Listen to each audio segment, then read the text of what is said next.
All right. Oh, are we good? Okay, Michael. Mm-hmm.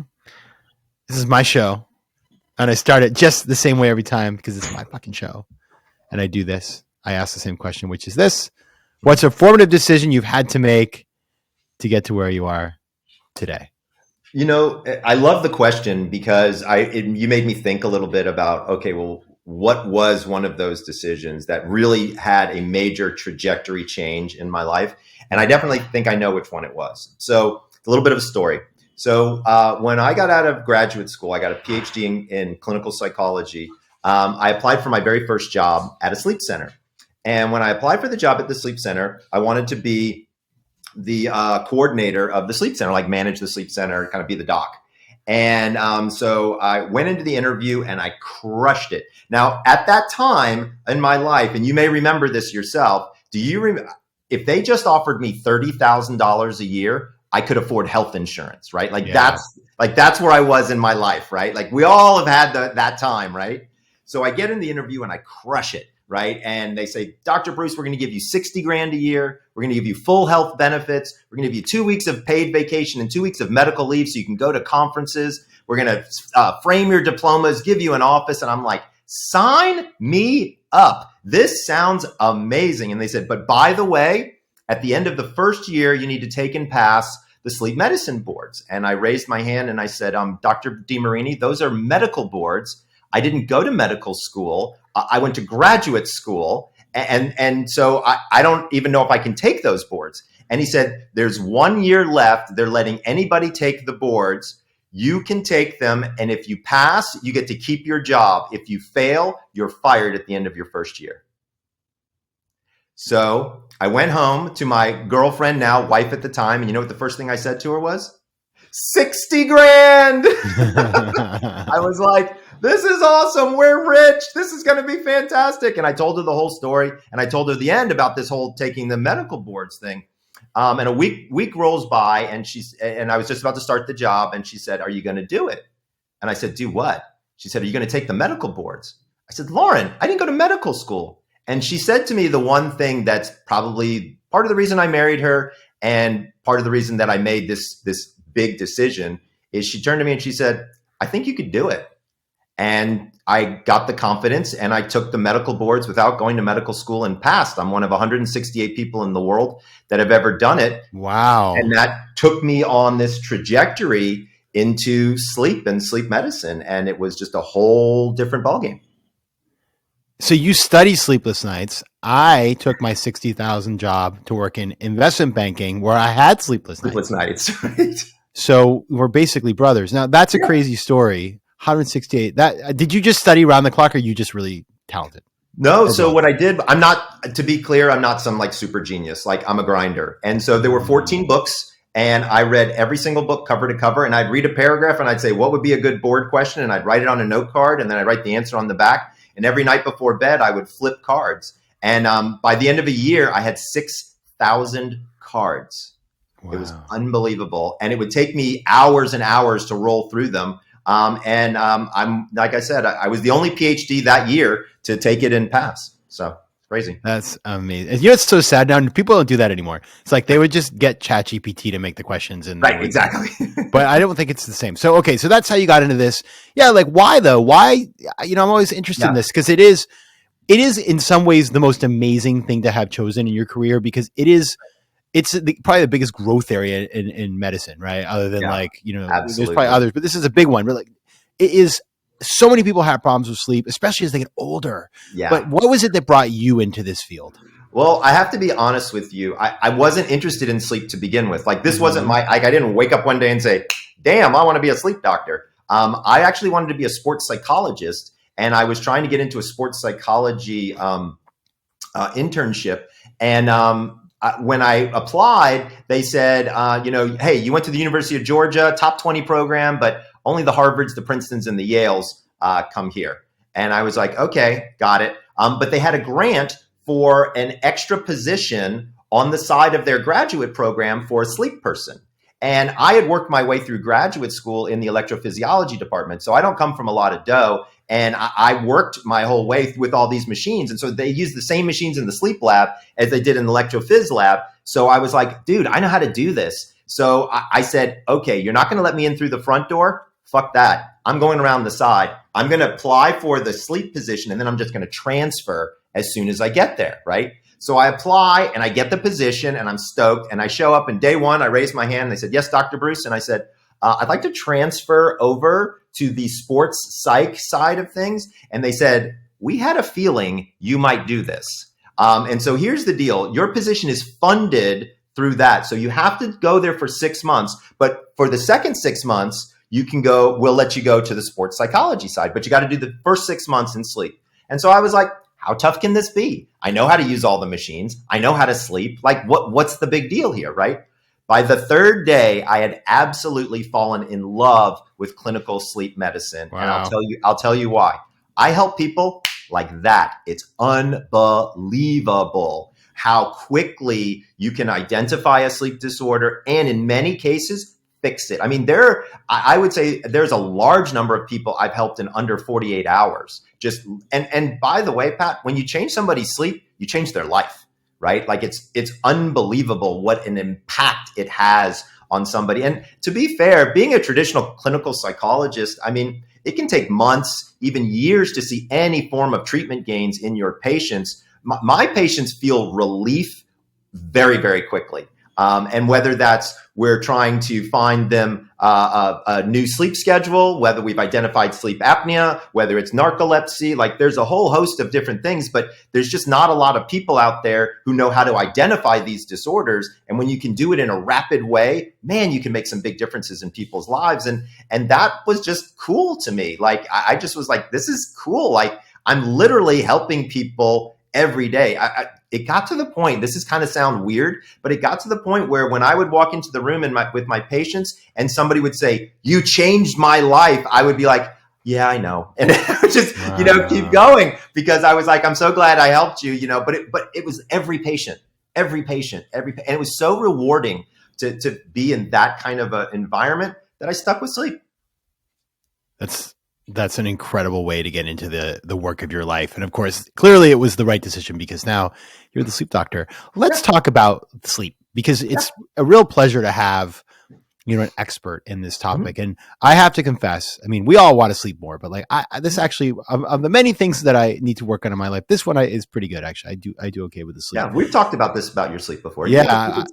By the way, when you meet a guy like Michael, you just want to tell him everything about your sleep. So let's talk about chronotypes. Is it chironotypes? Chronotypes. Yep. Chronotypes. Let me do that again. Mm-hmm. By the way, one thing, Patrick, not Pat. Sorry. That's okay. You don't know that. But anyway, I just tell you that. I just make a note that so chronotypes, right? Mm-hmm. Okay. So let us talk. Okay. So let's start by talking about chronotypes. What is the whole story here? So a lot of people have never heard the term chronotype, mm-hmm. but they actually know the concept. So if you've ever been called an early bird or a night owl, those are chronotypes. And it turns out they're genetic. So as an example, if you sent me your 23andMe data or your Ancestry.com data, mm-hmm. I could push it up against 74 different markers, and I could tell you, genetically speaking, when you're supposed to sleep, how much sleep you're supposed to get. Could you get sleep apnea, narcolepsy, periodic limb movements in the future? It is somewhat predictive. It's not perfect, but it's somewhat predictive. But it's pretty amazing the amount of information that I can kind of get to with a person. And then once we have that and we understand what your chronotype is, then what I have to do is get you to sleep in that what I call swim lane, right? So everybody's got a different, well, let me back up. There are 4 chronotypes. Okay. We used to call them early birds and night owls. Now the early birds are called lions. Night owls are called wolves. People in the middle are called bears. And people who have terrible, horrible insomnia, crazy sleep are called dolphins. There's a quiz that you can take called chronoquiz.com. We can put it in the show notes for people to check out. And this will put you into one of these 4 categories. Once you know what category you're in, there's so many cool things that you can learn. So in my 3rd book, The Power of When, we discovered using chronotypes, I can tell people the best time of day to have sex, eat a cheeseburger, ask your boss for a raise, go to sleep, drink coffee, drink alcohol, you name the function, and I can show you with real science exactly when in your 24-hour cycle that your hormones will already be elevated, so you do that activity better. That's what a chronotype is. And is it, if you identify, I assume that they're not so radically different, that one is like go to bed at 5 p.m. and the other one's go to bed at 3 in the morning. I mean, correct. They're not hyper radical. They're usually off by about 90 minutes in either direction. And I want to be clear, this idea of chronotypes is not mine. Okay. This has been around for thousands of years. If you go back to hunter-gatherer times, who were the hunters? Well, they were the lions. They woke up before dawn and they would go and hunt and kill the meat for the village. Who were the bears? Those are the people that woke up at around 7:30, went to bed around, when the sun went down, and they tended to the village and the kids and the things like that. And then who was the security force? Well, those were the night owls. They were naturally up anyway, right? And so they would watch the village at night because they naturally knew how to stay up later. So chronotypes have been around for an extended period of time. We just started measuring them in the 70s. There was a morningness, eveningness questionnaire. And what I did was I expanded on that in order to find this fourth chronotype, which is actually genetically pretty cool.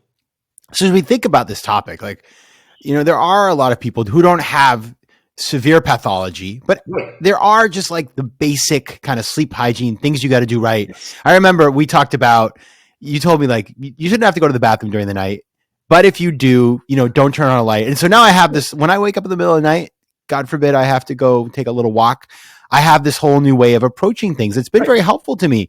So talk about, give us kind of your sleep basics for folks who, just let's get people on the same page. Mm-hmm. So I have like a 5-step plan that everybody can do, won't cost you a dime, and it works.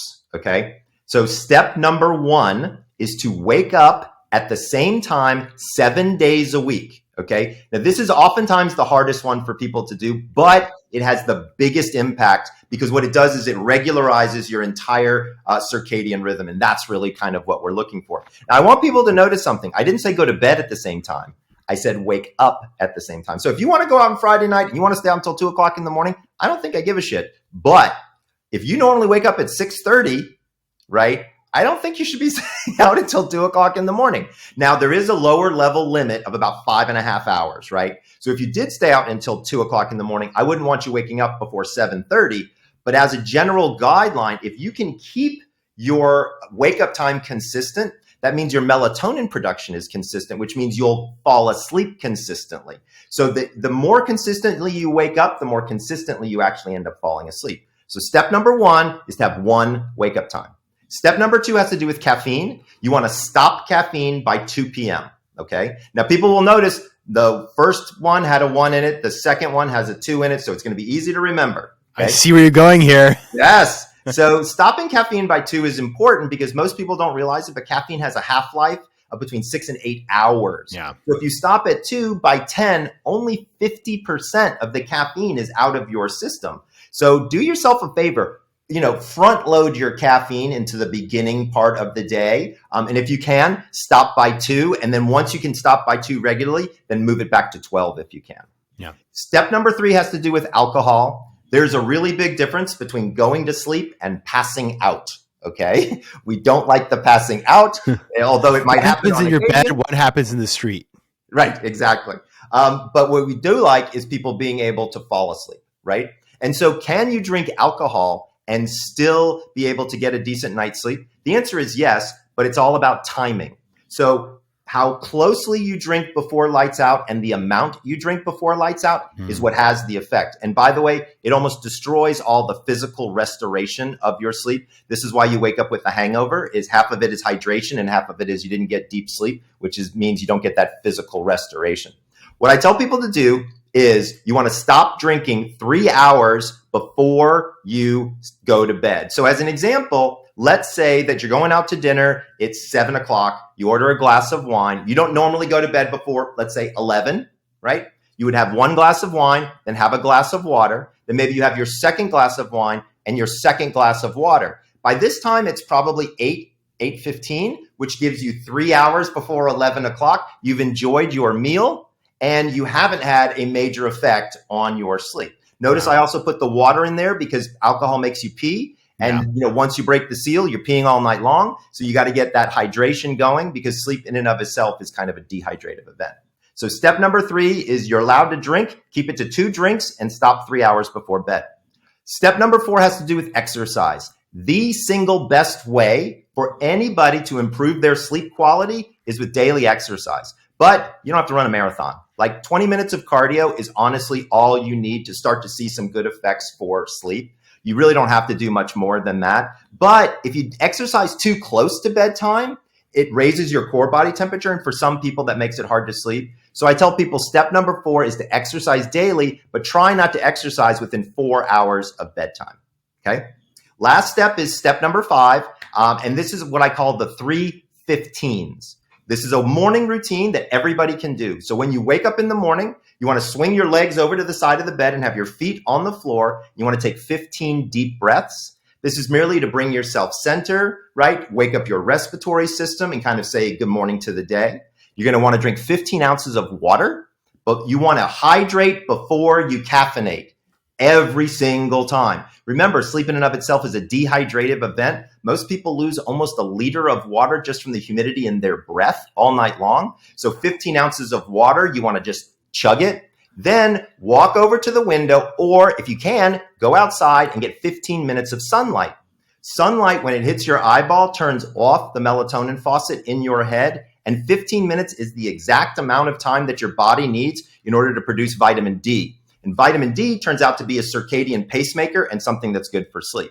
So in summary, step number 1, wake up at the same time every day based on your chronotype. Step number 2, stop caffeine by 2 p.m. Step number 3, stop alcohol 3 hours before bed and limit yourself to 2 drinks. Step number 4 is to exercise daily, but stop exercise 4 hours before bed. And step number 5 is to do the 3:15s every morning, which is 15 deep breaths, 15 ounces of water, and 15 minutes of sunshine.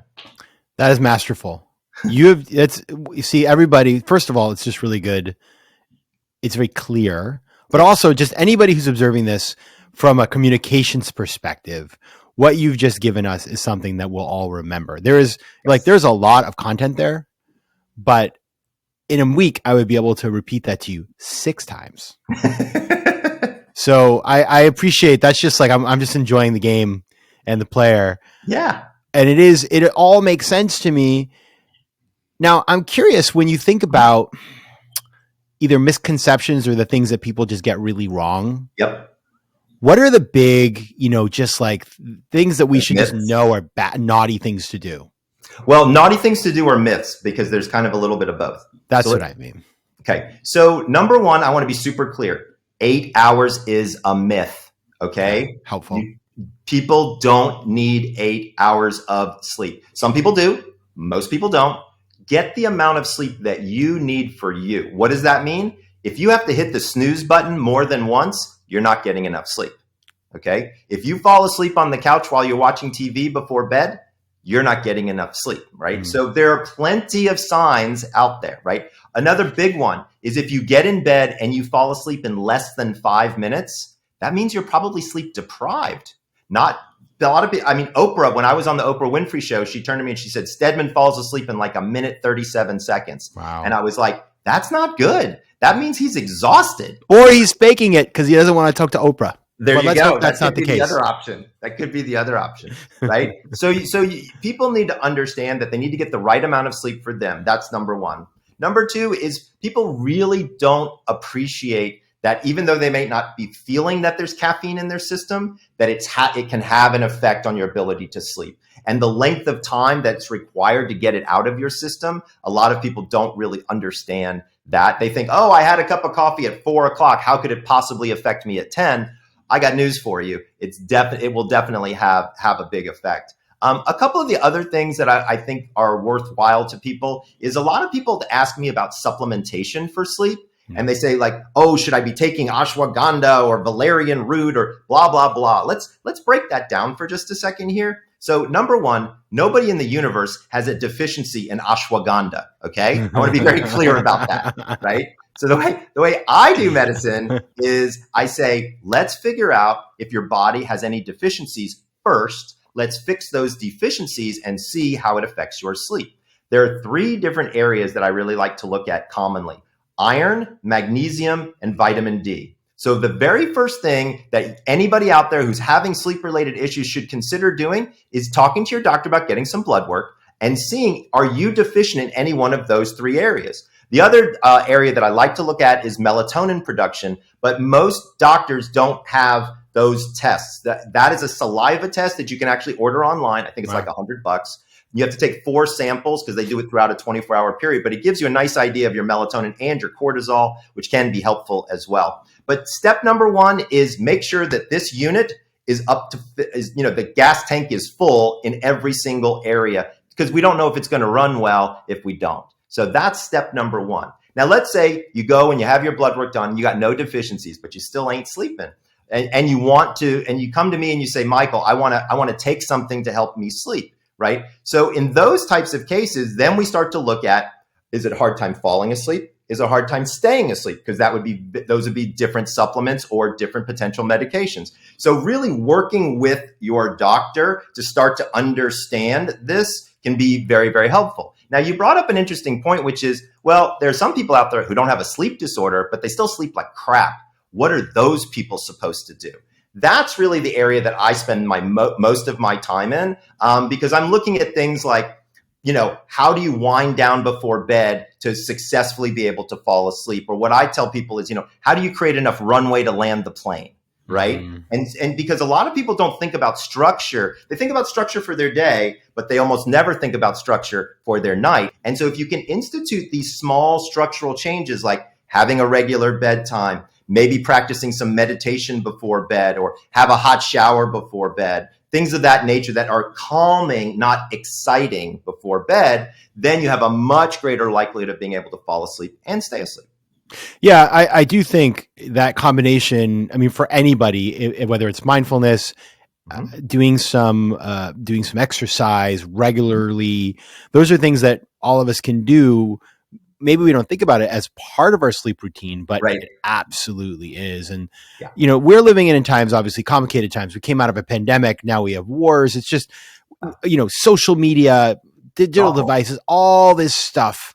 When we think about the mental health aspects of this, because there is a real, obviously, what would be your advice to folks who just give it, maybe there's things in their personal or in the state of the world that are weighing on them, and they get into bed and they're just like, they're just stewing on it. What can we do there? So number 1, that happens a lot. Okay. Especially right now. This feels like, honestly, it feels a lot like 9/11 to me. And I'll explain why. Because post 9/11, I was getting calls left and right from people who were like, oh my gosh, terrorist activities on U.S. soil. And they were worried for their safety, right? Well, we basically kind of got the same situation happening now here in the United States with all the anti-Semitism and all the things that are going on there. So there's a lot of people who are arguably getting into bed and saying, oh my gosh, what's going on with the world?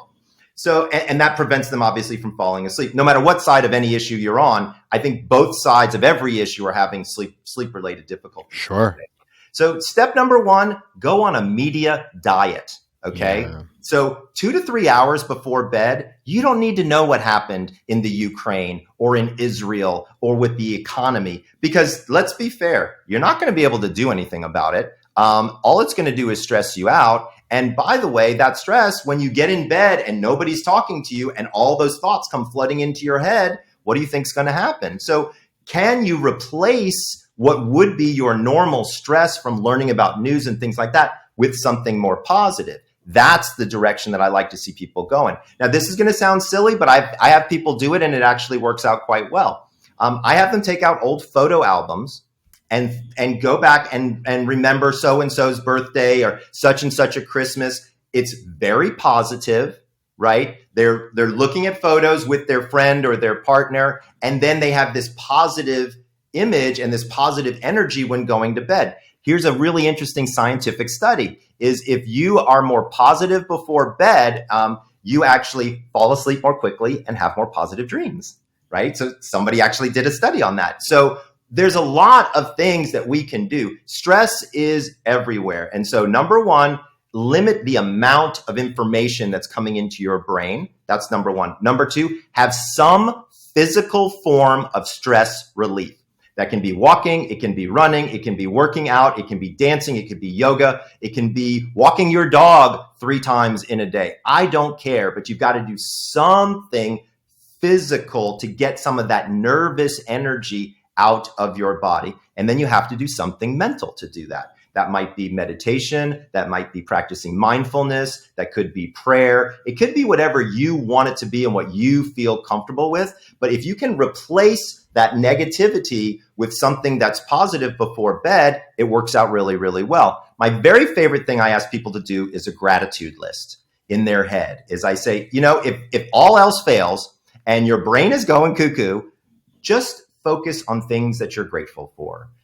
Some days that list is going to be long. Some days that list is going to be short. But as a general guideline, it's going to be much more positive for you to be able to fall asleep. If you're looking for some specific techniques, my favorite is something called 4-7-8 breathing. This is where you breathe in for a count of 4, you hold for a count of 7, and you breathe out for a count of 8. These aren't forced breaths, by the way. These are calm, slow breaths. But what's great about it is it lowers your heart rate. And here's the last piece of information that people don't know is you have to have a heart rate of 60 or below to enter into a state of unconsciousness. So whatever you do before bed, you don't want to jack your heart rate. You want to bring your heart rate down.